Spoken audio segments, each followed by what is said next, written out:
"You're the toast of the town, sweetie," Nick said. "Every woman in this place wants a piece of you." Charlie rolled her eyes at him.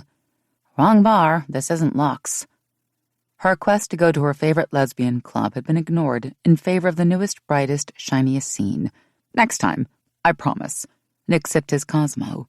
"This is where it's at these days." Charlie shook her head. She tried hard to not give in to the negative vibes Nick kept scolding her about and go with the flow. Also Nick's advice. Charlie was convinced that spending some time at Lux could change that, but for reasons she couldn't understand, Nick was reluctant to go there. Maybe because he was gay, but why it mattered to him was beyond her. Nick was happily married to a man who was, objectively speaking, way too hot for him. "I don't even know why you care," Charlie said with a sigh. "This is L.A., Charlie dear. Things are different here." He didn't look at her directly, but kept his gaze focused somewhere behind Charlie. He touched her arm.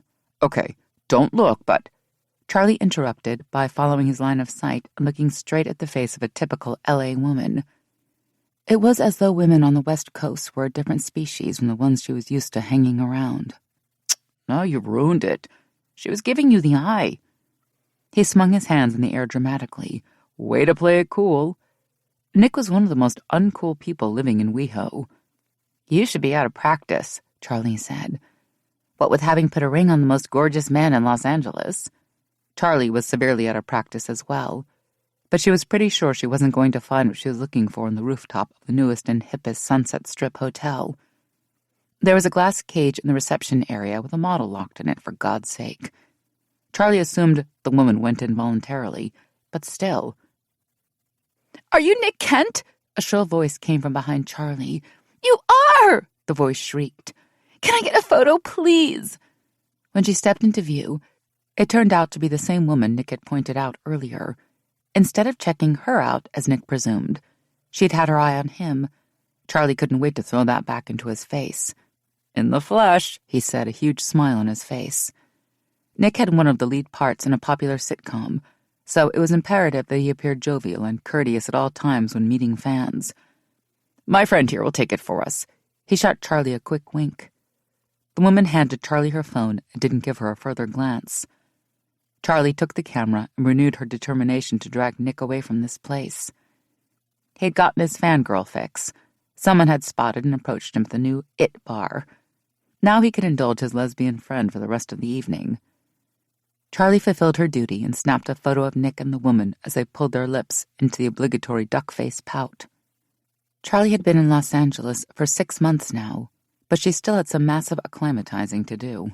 "Thank you so much," the woman said, fawning over Nick.